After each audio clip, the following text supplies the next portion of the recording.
What's up, gang? All right.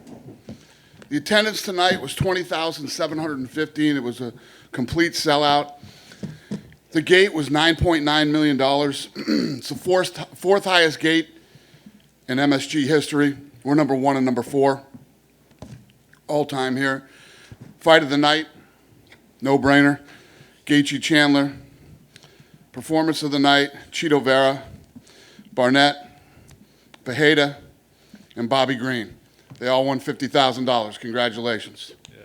Dana, obviously just a crazy show from start to finish. I mean, what were your thoughts on the event and obviously being back in a sold-out Madison Square Garden? Yeah, it was fun. I mean, you guys know, you felt it tonight. The energy in here was insane. The energy at the weigh-ins yesterday was insane. It's good to be back in New York. Yeah. Fight of the night, as you said, you probably could have written the check beforehand. Both those guys went to the hospital. So do you happen to have an update on medically how they are? We sent them to the hospital because that's what we do. I mean, as soon as it was over, I didn't want Chandler to do any media, talk to anybody. I just wanted him to get straight in an ambulance and go to the hospital. So, it's not like there was anything wrong with either one of them other than that was a war. We just want to make sure. We love fights like that, but I don't love seeing, guys get hit like that. So just precautionary. Justin Gaethje said, "Hey, listen, I win, I get a title shot. If not, I riot. Can we prevent the riot from happening? Is he in line for the winner next month?" It makes sense, but we'll see what happens. Fair enough. I don't make fights the night of the fight. Let's get your thoughts on the main event. Obviously, it looked like it was going to be over early, and then Colby Covington battles back and makes it a close fight. I mean, what was your thought on that? If Usman doesn't exist, Colby Covington is the champion here, Usman is just, this guy's the best ever. He's the best welterweight of all time. He is on his way to possible GOAT status, and Colby Covington is one tough dude. I mean, he is so tough.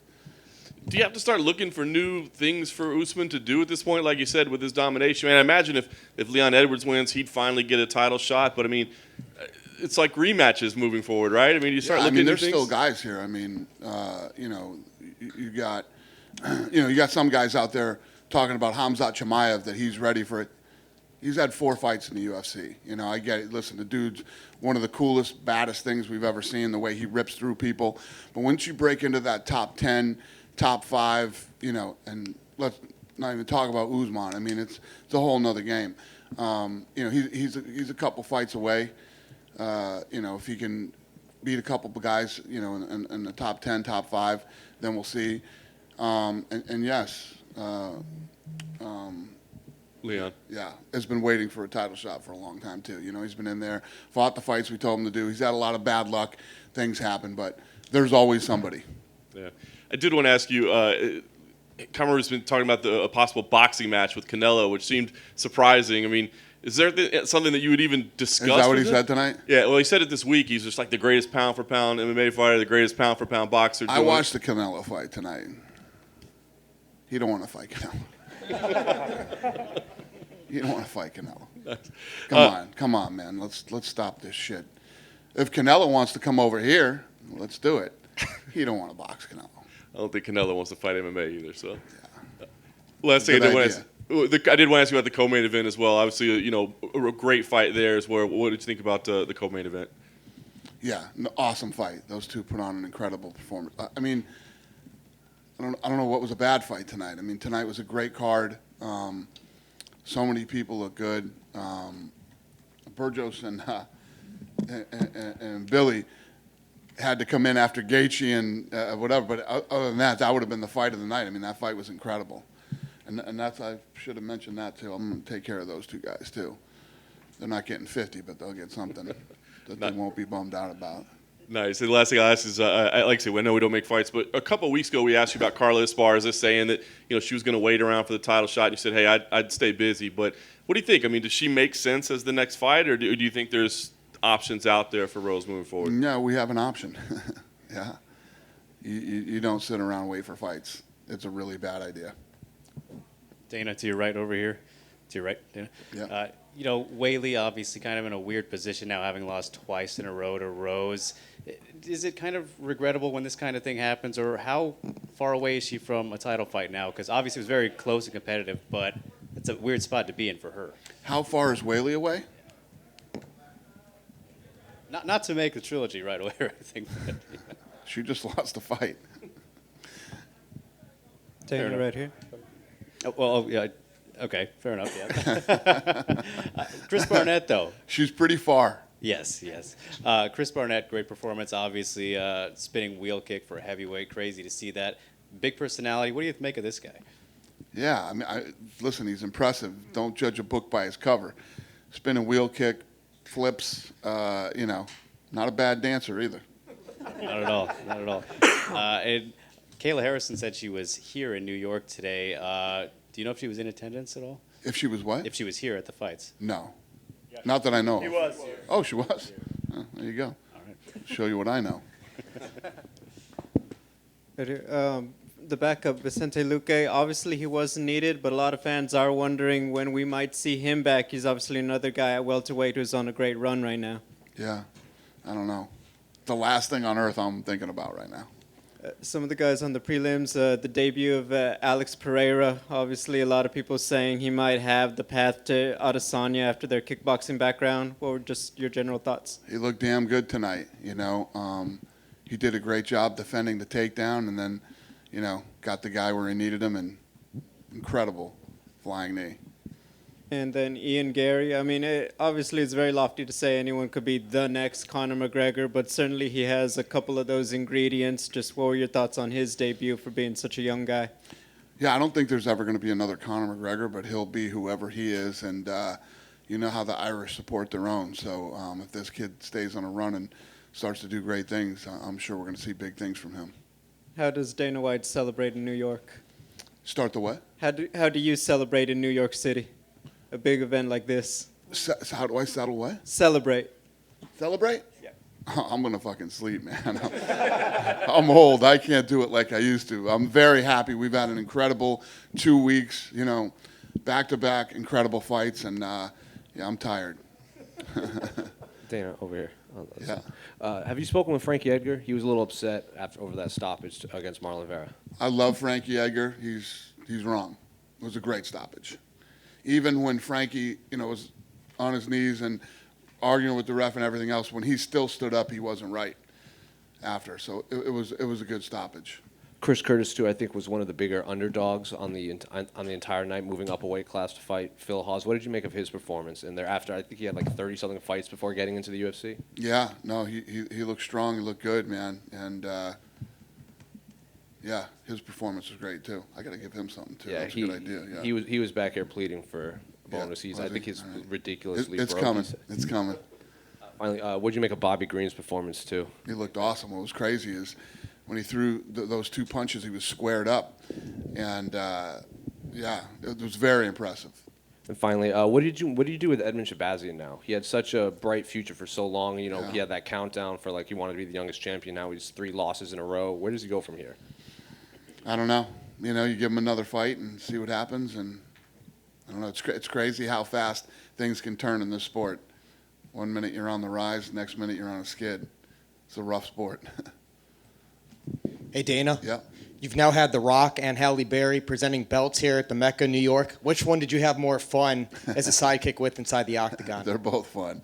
Halle is incredibly passionate about the sport. She loves the sport. That she just did a movie about the sport that's coming out soon. So, I'm going to support her however I can in promoting her movie. And because this is the Mecca, this is New York, do you think that will be a trend to have a figure like that presenting belts every time we're here in New York moving forward? No, it just sort of worked out this way. Her and I had during the pandemic, we were part of a charity that Ruben put on for fanatics. And people bid to go to dinner with us. So we had the dinner last night. And, she flew in for the fights and the dinner.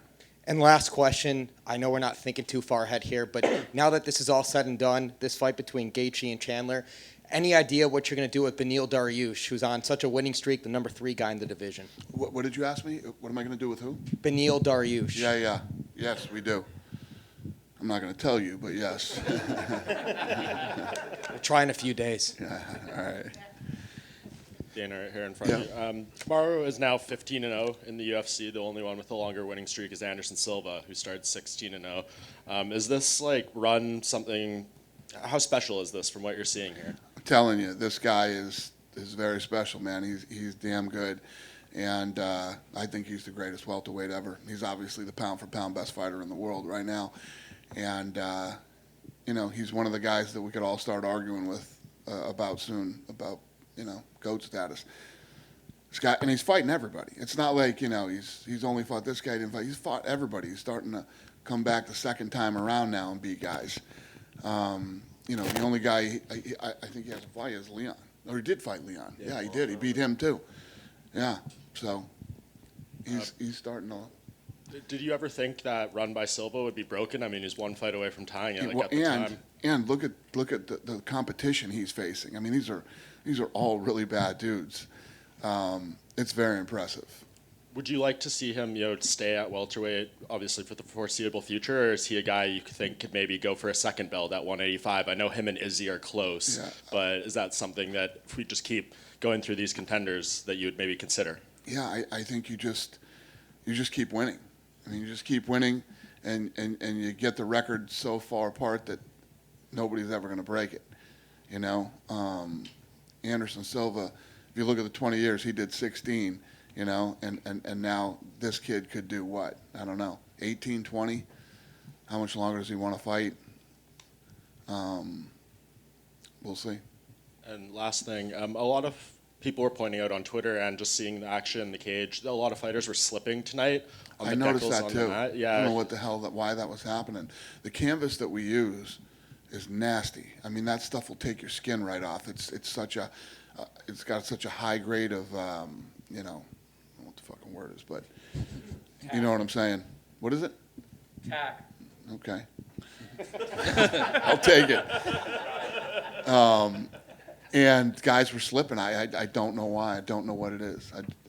But I did notice that too. Yeah, it was just a random thing. And you saw like right before, after the eye poke with Colby, Usman was in the corner just rubbing his feet on the mat like a million times. Like he felt like it was sticky or wet or something. I don't know. You got to ask him when he comes in here what he felt.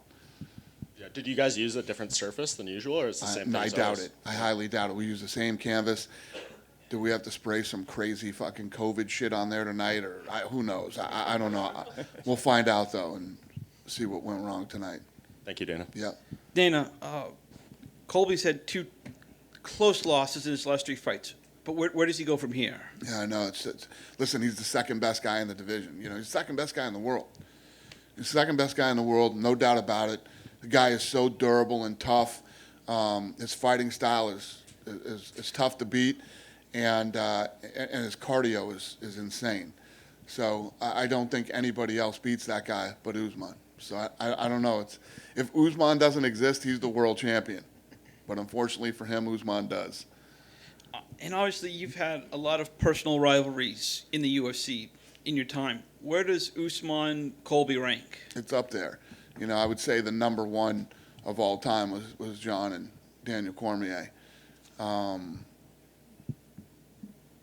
I put him those two right up there with him, you know. Dana, you just mentioned John Jones right in the middle. Any idea on what's happening with his legal matters, or when there's a chance we might be seeing him in the cage again? I don't know anything, but he's not fighting until next year, so I'm not even thinking about that yet. He said next year, so we'll see. Dana, over here. Just curious, and obviously we know why you moved Gaethje Chandler to the first fight of the night in the pay-per-view, but is there any metric that you'll be able to look at that says, you know, maybe that's not such a bad idea to kick off a pay-per-view with a fight like that when you have such a stacked card at the top? To put it where? To put it as the first fight on the pay-per-view. Any kind of metric you can look at that says, you know, we have a big fight, maybe there's something, you know, instead of building it up like that, we usually do. No, I mean, we crushed the budget tonight on pay-per-view. This thing killed it tonight. It was a very successful night. You know, the gate was 9.9, and the pay-per-view was really good. So I don't know if it's listen, the buzz and the energy behind this card for a long time now, and I was telling people, my social media this week was off the charts, and so was UFC's. Every one of the embedded series did over 1 million. This thing was trending really, really big. And then, one more. 5 years now, MMA is legal in New York. Can you sort of gauge the impact that it's had now for you guys? Yeah, think about how long it took us to get here, right? And we're number 1 all-time gate here at MSG, and now number 4. Think of all the massive events that have been here, right? And we're number 1. And Sheldon Silver's in jail, and we're number 1. Karma's a motherfucker. Dana, right over here on your left. So you just mentioned it was obviously a very successful pay-per-view event. Do you have any early estimations on any of these numbers? Do I have a guess on what we did? Yeah. In pay-per-view? Mm-hmm. No? No? Looking at my crew there. Should I say it?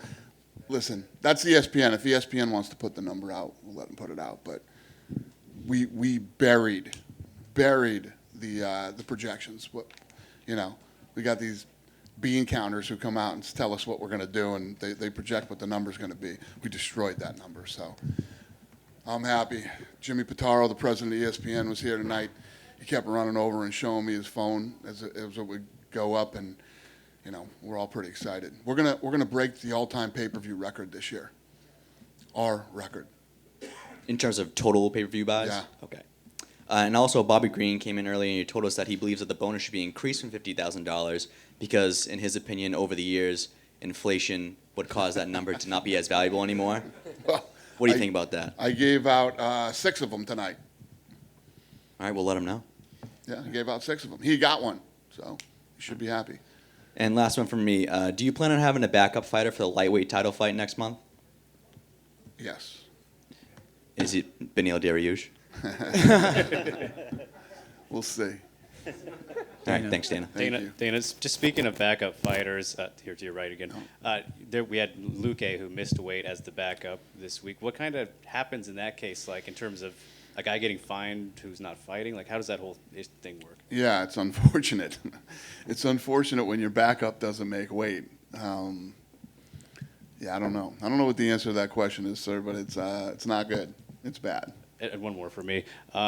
This was a great card, right? Top to bottom, fantastic fights. When you look at the best UFC event of all time, how do you kind of assess which one? Like, does this feel like an all-timer to you? And personally, what would you say is the best UFC event we've ever had? Yeah, this was what was it? This was the 8th highest gate in UFC history. So it's definitely one of the best fights that we've ever put on. And there's nothing I love more than when there's so much hype around a card and the card actually delivers, and that's what means everything. So, yes, the answer is yes. I would call this one of the best ever. Dana, how many more pay-per-views do you guess this sold than Canelo's fight? What's the question? How many more pay-per-views did you sell than Canelo did tonight? Well, I don't know. I hope they did well. I think they're insane to go the same night as us. It literally doesn't make sense. Did you notice they would? I watched it ringside. Did you pay for it? Yes. Did you notice they were kind of defiant about going the same time as you? Remember last time Canelo fought, they held him for Nate Diaz and Hoy, and then Espinosa was out here being like, "Oh hell no, we're not doing that again." Did you notice that, and what did you make of that? Yeah, I don't know. He's an asshole, so that doesn't surprise me. But yeah, it was a bad idea. I think it was a bad idea, and they charged like $80 for it. The thing was $80. But I like Canelo. I watched the fight. I bet on Canelo. How much? That's why I watched the fight. How much did you bet?